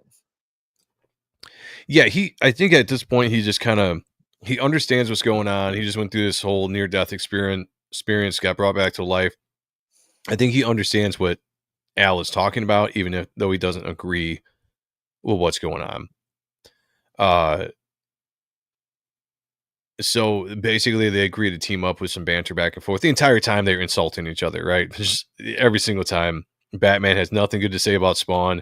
Spawn actually seems like he's trying to reach out and trying to establish something with Bruce, and Bruce is just all the time like, Which is funny because Al Simmons, even early on, would have not given a fuck. Yeah, so it's a little bit different, right? It's maybe it's because it's Frank that's doing the writing and not Todd. It's probably always just a little bit maybe out of character for Spawn, especially the Spawn that we know nowadays. Is this a parody version of Batman? No, this is the Frank Miller Batman. If you ever read The Dark Knight Returns, Batman and Robin All-Star, Dark Knight Returns 2 and 3, whatever else he's done with the Batman characters, it's always the same character. This is Frank Miller's Batman world. Okay, I just subscribed. Thank you. Appreciate it. That's awesome. That's right. You better subscribe. Yeah. For you. Next time, tell him why you subscribe. Be like, exactly. Yeah. Exactly. Wait. Actually, he subscribed. Thanks, Gooch. Yeah. It's always we always have to thank the Gooch. Yeah. Stay Gucci. Dennis Kelly says Batman gets his ass handed to him, goes back and gets his junk from Constantine. I'm back, Magic Punk. I'm back. What? Let me read that again. I'm back, Oh, I got you. I'm back, Magic Punk. Yeah, I got you. Thank you. Flying Pinned. Great to see you. And a lot of names I haven't seen in the chat before. Again, if you guys are new to the chat, please hit the like button, subscribe to the channel. We do the Spawn review every Monday at 9 p.m. I do a show called Ronan Joe at 8, which is just me chilling out with the chat, looking over the news for the week. We do another show called Appreciating Comic Book Art Live. We'll be coming back at some point when Kayla is ready to stream again, which is another comic-related book or show we do. So if you love comic content, comic content, please come to this channel and check us out. Yes, that's what I stuttered. We get treated to this beautiful double page spread, though. Again, nailing it on these double pagers and these splash pages. Just awesome. Love it. Damn, this is beautiful. That's a poster for your room. It's 100% a poster. Yeah, that is beautiful. Beautiful. Even the capes are showing off. I know, right? Batman calling these bums punks so much just because they don't grow up rich kids. I mean, that could be true. We got Christopher Bouchard's in the house. What's going on, brother? Great to see you. All right. We cut to the Margaret Love character, and she is whining and dining senators and generals and all these people that have influence. The president was supposed to be there. For some reason, he was late. They don't really explain it. I don't think. He was just late. But the thing about this character that we didn't really cover early on is that she is very manipulative with the way she talks. Like, she's able to kind of, I don't want to say hypnotize people because that's not the right thing, but she is able to kind of get people to do her bidding by just the way that she can manipulate them while she talks.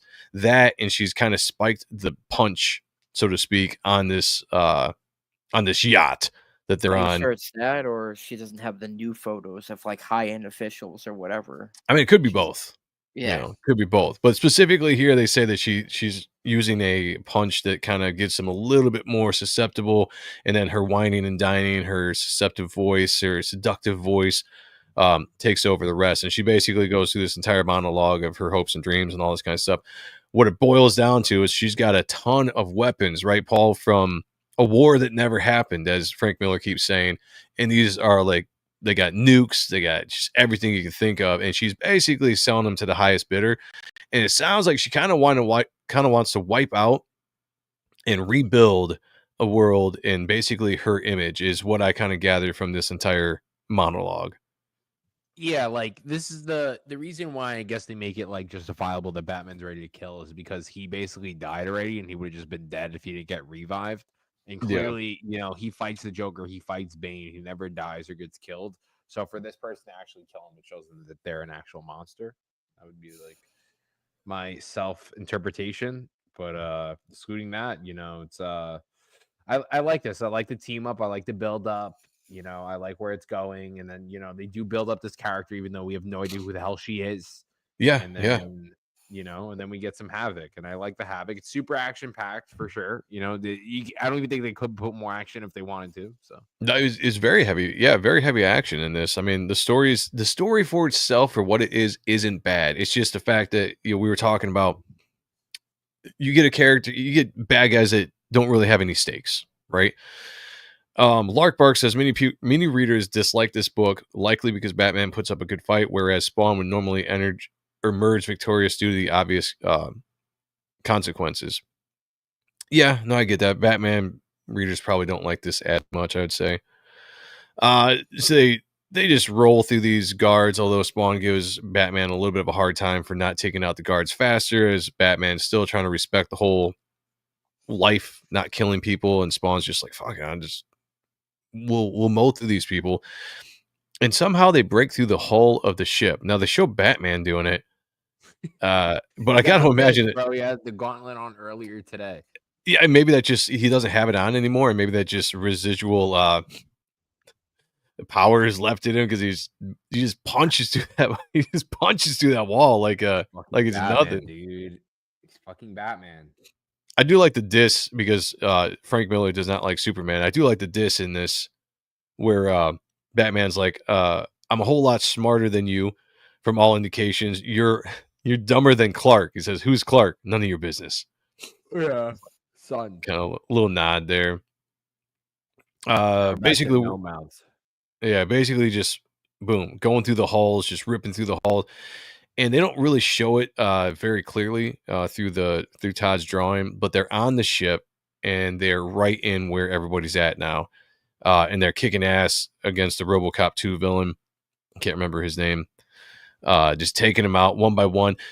Batman doesn't have the gauntlet on, but he's still kind of going hand to hand with these robots. So I don't know if he got some kind of residual power or upgrade from being brought back from the dead or not, but that seems to be what's happening here. In his veins. Yeah. And we just very quickly, it's just like boom, boom, boom, boom, boom, boom, death scene. Just right off the bat. Yeah, Batman kills this bitch. Well, Spawn does, but here's the thing. Spawn shoots to a point where it gets kind of confusing in here. You got to really read the dialogue. So Spawn's saying, you be careful, old man, and be nice, and you be nice and sweet and careful. That woman's out to end everything, and I'm stopping her, and I don't care if it kills me all over again to do it. And he's shooting off panel. We don't really see it, but the next panel we see is, I'm assuming he either shot something that fell into a wall that's going towards this woman. Now Batman says, no, you fool. She doesn't have to die, as he's jumping away from her, which I didn't understand that as far as the storytelling goes. I was kind of confused about that. And Spawn's basically like, why not? As she gets impaled. Love this panel. That's a beautiful, just silhouette death panel there of her just impaled by this thing, as all she's saying is my dreams, a better world. And Spawn, oh yeah, I forgot about this part. I was about to jump to the end. That's not the end. We got one more sequence to go. Her last ditch effort is somehow she has the button, I guess it's a necklace or something, that she pushes and it launches a nuke that's going to go right into the heart of the city. And Spawn takes Batman on this ride, which I kind of like how he says that, where it's like Batman and Spawn are ripped into atoms, ripped to atoms, shredded, rebuilt, and regurgitated from the ether, to the side of the speeding Soviet missile.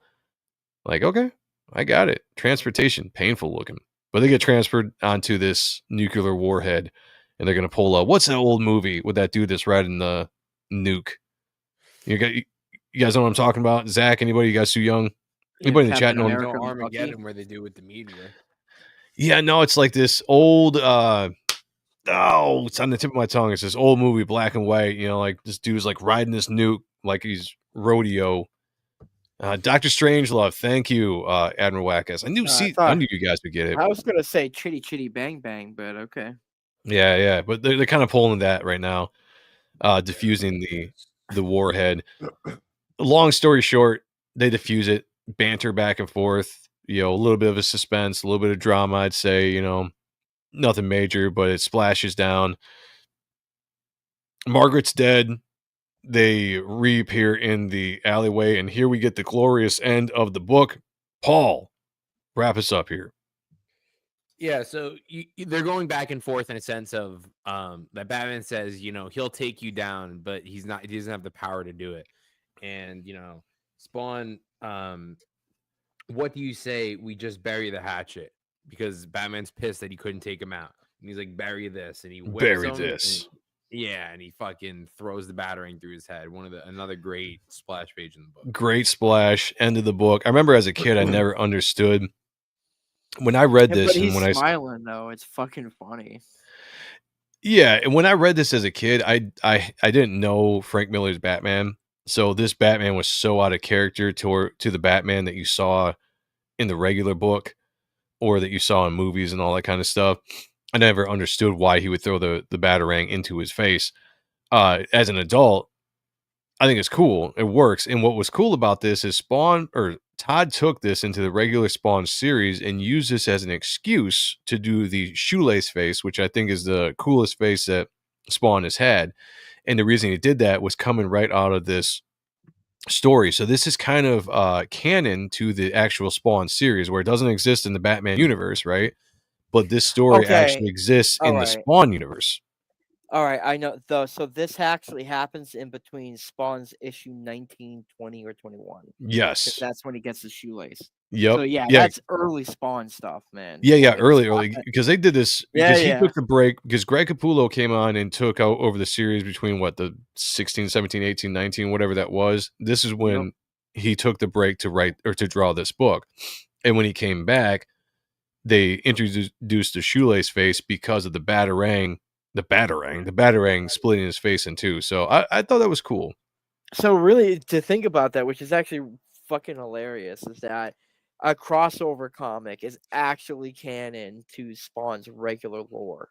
You can't in order for him to get that scar, you have to have Batman in it. Yes, this is regular canon for Spawn, but not for Batman. They tease him, and I forgot what it was before 350. It was either King Spawn or regular Spawn. They tease that Batman's in the world. Like they said it. He's like, I can call the bat, dude. Like he says it in one of the. Oh, do they say that again? Before 350.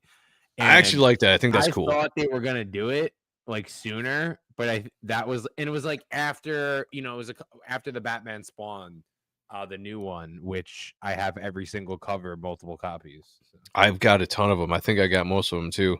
I got the Barnes and Noble one too. It's tough. Oh, I didn't get that one. No. Zach, I think you got an echo again, man. Dale A says he said something else. Where was I think it was Dale A that had said earlier that he thought Todd needed an art director on this, that some of the script didn't seem to match the art. And that's what I was kind of saying earlier in the book or earlier in the review. Things seemed like they was off. He says, Frank Miller usually works full script. Does anyone know if they did Marvel Method on this one?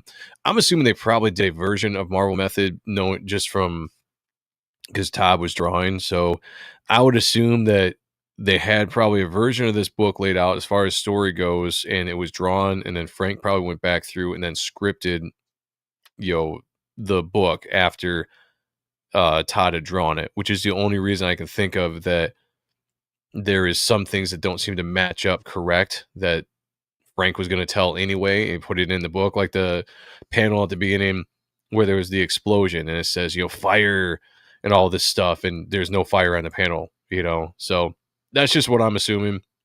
I don't know that for sure. Tardation. I know.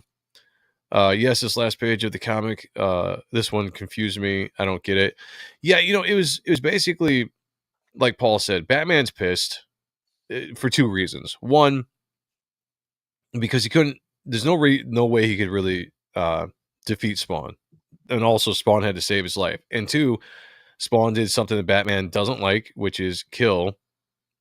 He killed that Margaret Love character. So there's a lot of things that Batman's kind of pissed at. If you know Frank Miller's Batman, this is just kind of his reaction, right? He doesn't want anything to do with Al, and it just kind of a last parting gift is a shot to the face. So that's what we get.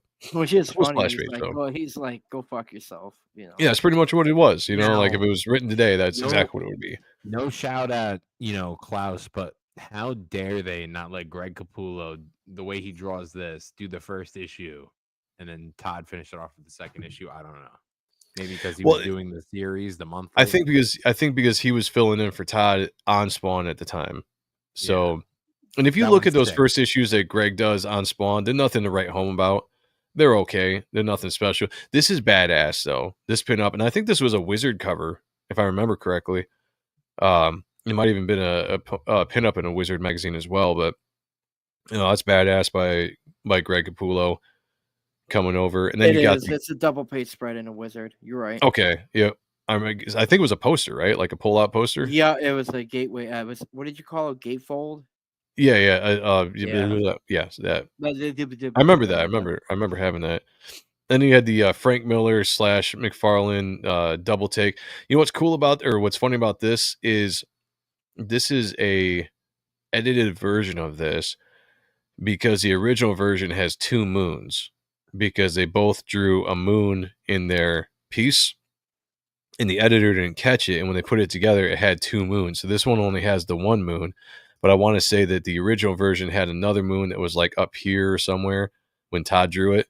So this is kind of the edited version. I remember that just being funky. It's pretty cool. But no, this was the Spawn Batman 1995 crossover. There was a DC version that we're not going to talk about, but in here there's some shots of it. It was nothing spectacular. I never bought it. It was called like Devil's Own or something. I think it was written by Chuck Dixon. Klaus Janson, I think, did the art. Yeah. Here's some samples of it. It's just, as a kid, I didn't like the art. Good. It just wasn't on par. Yeah, it's the best. I don't even know what the story is. This is really outstanding. Although I will say that it seemed like, I don't know. Like that, yeah. That's crazy, bro. That's crazy, dude. That's crazy. Yeah, it's just, it wasn't my thing. Someone got paid to do that. No, wasn't my thing, and I like Klaus Janson, as an artist. But I feel like I have to see his other things of his art, but I feel like he draws way better than this. Yeah, right, exactly. Like this doesn't seem up to par in his style. Like almost like he took the job. DC, they're like, oh, let's do it like this. And then when I was reading this was very Spawn's a superhero. This was more like a lot different characteristics. Yeah, like he's guy's ready to join the fucking Justice League. You know what I mean? Okay. That's see, I've never even read this book. So it's way out of character of Spawn, huh? Yeah, look at him. He's just like he's a gup. Look at him reading the newspaper. He's reading the newspaper. Oh, nice. Okay, all right. He's like, shit. Different version. All right. But I think we should definitely go over the Greg Capullo one because I think that one's better than this. Yeah, we'll do that. We'll do that at some point coming up because I do want to give that a second chance because I remember when I read it, I wasn't a big fan of it. I remember doing a live stream afterwards, and I didn't really tear it to pieces, but I remember telling my opinions on it. I was like, I didn't like it. The story didn't grab me. I think the thing about the new one, the 2022 version that came out, is I'm sick and tired of the Court of Owls. Yeah, it was great for the original series, the original storyline was with Snyder and Capullo. Loved it, but like I didn't like the fact that they were the main like villain, I guess you could say, of the story. I was just like, I'm tired of the Court of Owls. Let's do something different, Because it's Greg's Court of Owls. That's his thing. And I get that. Yeah. No, I mean that makes sense. The Joker with the face cut off at the end. Joke, yeah, Joker. We'll go over it again. Yeah, I'll give it a second chance. We'll give it a look. I believe that new Scott Snyder World's not new. The omnibus of the first whole arc with 0 Year and the death of the family. Nice. It's so good. That was great. That was some great books. to read, but I read the 0 first years. 2 arcs. Yeah. First 2 arcs were great.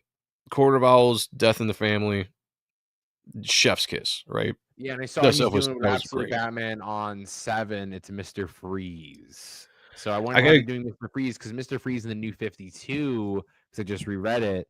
It was cool. It was like the twist was like, what's his wife's name? Moira.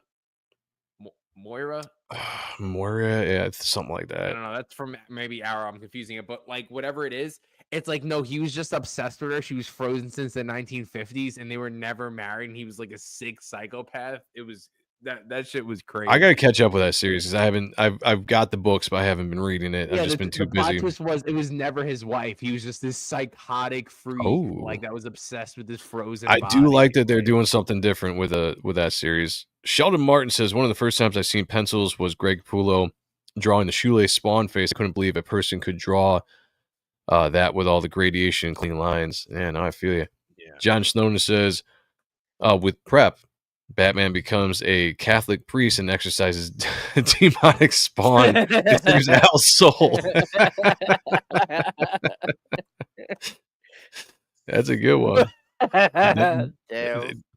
Plot armor, man, but that's perfect. That's exactly what he would do. Anytime I did one of those videos where it'd be like, who would win, Batman or Superman? Dude, 1,000 people would write Batman. Like, it's just, I know. Like, where's the prep time, dude? If you guys prep time, you could take on fucking Thanos, dude. Dude, they say that's the plot armor. It's like if he has enough time, he could. No. That's just like right now, I take him and I throw him in front of this character. The guy's just sitting in his fucking Batcave with his mask on. He's already in full gear. Dude, a fight between Batman and Superman would be over like that in reality.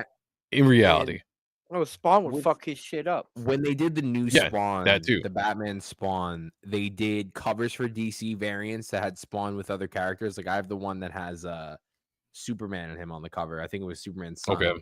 And then, they did all the image ones too. Like I have a couple that have Spawn and like the other books like Walking Dead and stuff on the cover. It's a sick one. I bought 4 of them. It's him and Rick Grimes shooting when that thing came out. It's sick. Really?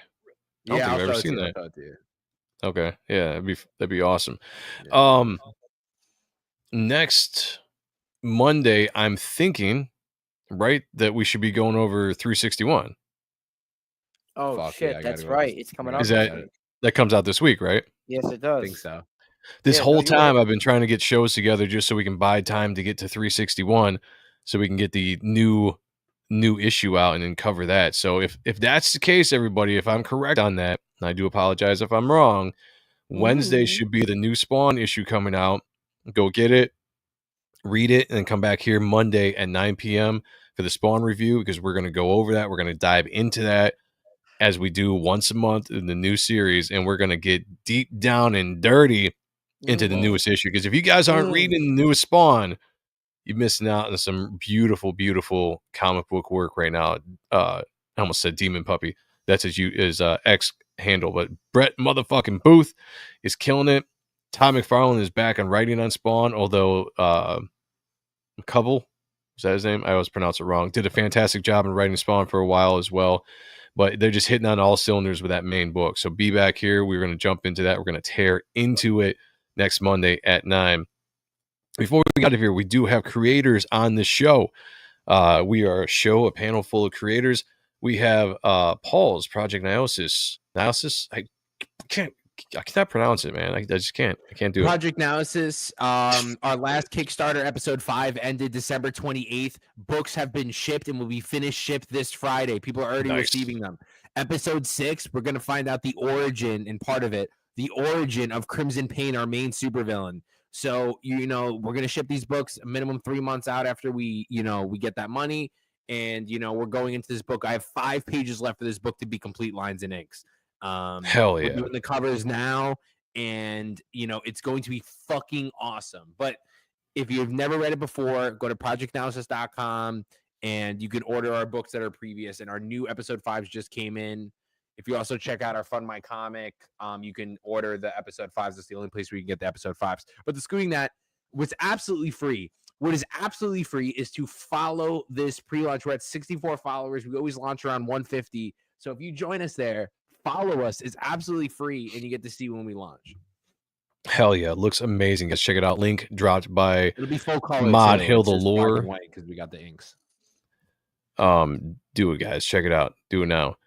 John Snowden says, yeah, I picked up issue 360 just because I saw you guys reading and reviewing it. Well, thank you, brother. Well, I appreciate another that. thing, John, you have to tag us and tag Todd and tell him you bought the books because of us, because he'll think it's because he's doing a great job, which he is. He is doing a great job. But Yes. we want him to know that this is the place where you know about Spawn, where we talk shit about Spawn or in good and bad ways. And yeah, it's an open, honest discussion. We'll always be honest. Gunslinger, King Spawn are an 8 and higher from us all the time. So that's true. People might be upset because we've dogged Rat City before, and look, we're comic book fans. We're comic book readers. We talk about the stuff we like. We express the stuff we don't like. But when it comes to the main Spawn books, most of the time those have been high grades because those are the ones that stand head and shoulders above the rest, and that's just the way it is. So yes, tag Todd, tag anybody you need to let them know that this is the place to be, and you guys are getting back into Spawn because of this show, and the amazing books. But just let them know. Yeah. Also, before we get out of here, my book Reaper Destroyer is fulfilling now. It's going slow, but it is going out. I know people are just getting some Destroyer tiers right now as we speak, but here we go. This is closing this Saturday at 9 p.m. on Michael Bancroft's channel. I will be streaming here at noon on this Saturday, just streaming throughout the day. You guys are invited. Anybody that's in the Destroyer or the Spawn group is invited. If you want to jump on, shoot the shit. I think Sean will be back. Don't know if that was information I was supposed to say, but I think Sean will be back hanging out with us as well. So come hang out. It'll be a fun time. We got shit ton of good giveaways that we're going to do with this campaign, both when I stream and then at 9 o'clock when we stream with Michael Bancroft. But if you like Spawn, if you like Darkness, Ghost Rider, the Guyver, you like all these things, you're going to love this book. This is my character, Reaper Destroyer. A very different story than Spawn, though. This is not a Spawn ripoff by any means. This is its own unique story, but you're going to love it if you love the tone and everything we look at this channel, especially with the Spawn review. Check this out. This is my pride and joy. I'm so excited about this book. It is getting out now, slowly, but it is getting into the hands of everybody. We are closing this down. You will not be able to get it after the 15th of February. And I will be focusing and putting my focus on issue 2 after that we'll be launching hopefully in the spring or the summer. Been getting great reviews so far. If you have got this book, if you're watching this live, if you're watching this later on YouTube, if you have got this book, tag me on social media, wherever it might be. Let me know what you think about it. Give me a mini review. It doesn't have to be anything fantastic. Just let me know what you think about it. But the ones that have so far has been some really, really good reviews on the story, the character, and everything. And I can't wait for you guys to see where we're going with this book with issue number 2. So make sure that you're with us this weekend as we close this thing out on my birthday, on my 43rd birthday. There's a super chat, motherfucker. Yeah, there we go. We got Sheldon Martin for $9.99. Says, Sean, awesome news. Yes. Sean, I just talked to him the other day. He said as far as I know, he's planning on being there for the ending of the campaign. So he's been dealing with some stuff, but thoughts and prayers are going out to him. Hopefully he'll be here. It'll be really fun to have him back. It's been a second since he has been streaming with us. Going to try to get polished a review done for you before Saturday. Thank you, brother. I appreciate it. I really do. So yeah, that's it. Reaper Destroyer, go check it out. Project Naosis, go check it out. We have Zack, the man down here, doing lots of things. Wow. If you haven't noticed, he is all over the place and he draws nonstop. This dude is fast. This dude is good. And he's got his own project coming up here not too long into the future. Dude, how did you do so far on this picture? I'm going to blow you up so everybody can see it. This is as far as I got in. Pretty much. It's looking good, though. So, hell yeah. in the middle of inking. Oh, Chains yeah. look good. Chains look Got good. Batman. So again, if I Nice zoom perspective, out, yeah. it's a tough one, just to figure it out, but I'll get it done. Yeah, it's a good.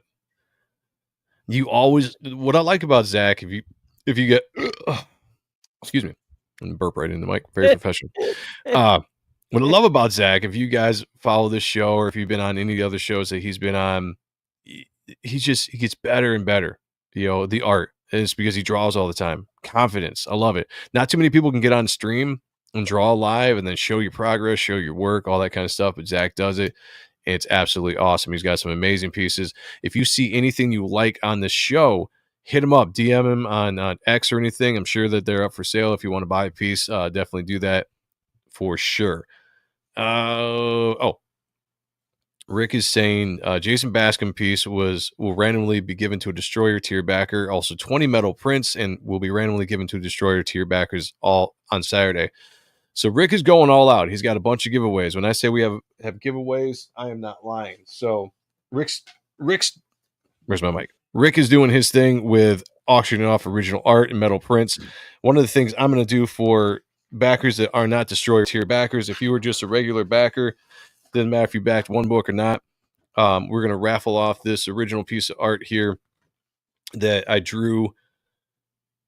So this is a one-of-a-kind print. When I say one-of-a-kind, I printed this off my own printer. It was a test print that I wanted to do one day just to see how this was looking.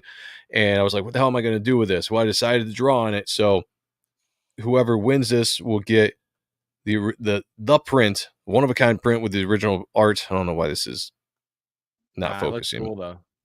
Yeah. So that's one of our giveaways. I got a couple more like this I'm going to do throughout the week that are going to be on the backs of prints that we are going to give away we're going to raffle this off. If you back the book, you get a chance to win this and it will be sent out to you along with a bunch of other stuff we're doing. Besides that, we've got a bunch of the proofs, the original proofs and stuff that we're going to send out that I'm going to do some remarks on for people as well. So lots of fun things we're going to do giveaways for this Saturday, starting at noon and ending on Michael Bancroft's channel at 9 p.m. So be in the chat for that and just let us know what your backer number is and we will get you all raffled off for that. All right. I think that's it. I think we covered all the business. Spawn versus Batman. I thought it was fun. It was nice to revisit it. Let's go over this. We do this all the time. So starting with Paul, what are you giving it out of 10? Let's do it. Let's do it. Just 10. Do it. 8 out of 10. Oh, okay. Yeah. All right. 8 out of 10. It carries lore to the next issues. I could cop out of, the villain wasn't strong enough, but, they had to use a villain in Spawn's universe because technically if Joker was in it, then Joker would be in the Spawn universe, etc. So yeah. This is a different version of Batman. We got a twisted version and the splash pages are really nice. It does have a beginning, middle, and end, and it leads up to the next Spawn book and Batman book, which is better. So I love it. Zach, what you got? You got 8 out of 10 sitting above you. What do you got? I give it with factoring everything I said, I probably give it like a 7.5 or a 7 just because it's really just a villain. I mean, the art is fantastic. It's killer. It's everything I loved early on with Todd. Todd is like, his work is something that I study, try to get better because he was kicking ass at that time. And for him to do a crossover of his own IP with one of the most famous characters that everyone knows is actually a pretty impressive feat. So regardless of, the fact that, it's a crossover comic and it's kind of like mid in the story. Yeah. I mean, dude, a crossover Batman's pretty fucking impressive. Yeah. So I give it a 7. I like both of you guys' ratings there. I'm going to side with Paul. I'm going to go with a solid 8 out of 10. Story was okay. It got you from A to B. And what did we really want out of this issue anyway? You wanted to see Spawn and Batman go to toe-to-toe. We got that not once, but twice. Pretty decent fights. And the art was great. The art is better than I remember. And like I said before, I actually remember not liking the art as much when I first saw this for some reason. But going back and reading it again as I had, because I haven't read this in forever, I was actually really impressed. The art was a lot better than I remember it for some odd reason. So yeah, 8 out of 10. It was great. Good to see those characters crossed over. We will do the 2022 book at some point and just do a comparison to see how that story compares to this and Greg's art and all this kind of stuff. We'll do that at some point. But I think, yeah, 8 out of 10. I think that's very, very solid. Next week, issue 361. Be here, 9 p.m. I will be back on this channel at 8 p.m. on Thursday for the Ronan Joe Show, where we cover all the news from Thursday to Thursday. Anything that pops up, we shoot the shit. We have a good time. It's become a very, very fun show. So, guys, thank you for joining me here on the panel. Chat, you guys have been great all night long. Wherever you're watching right now, whether it's X, whether it's YouTube, share the show out. Let people know when we're live. Like wherever you're at. Come over to the YouTube channel. Like and subscribe. Help us grow the channel. I see a lot of new names in here on a weekly basis. Make sure you're hitting that subscribe and helping us out here. If you see anything on this channel and you go and buy the book, tag us on any social media, and then also tag Todd McFarlane or anybody else involved with Todd McFarlane Productions, and let them know that it is the Spawn Review that is getting you to read the books. So until next time, guys, be good to each other, take care of one another, and as always, picture me naked. Talk to you all later. Peace. What the hell are you? Spawn.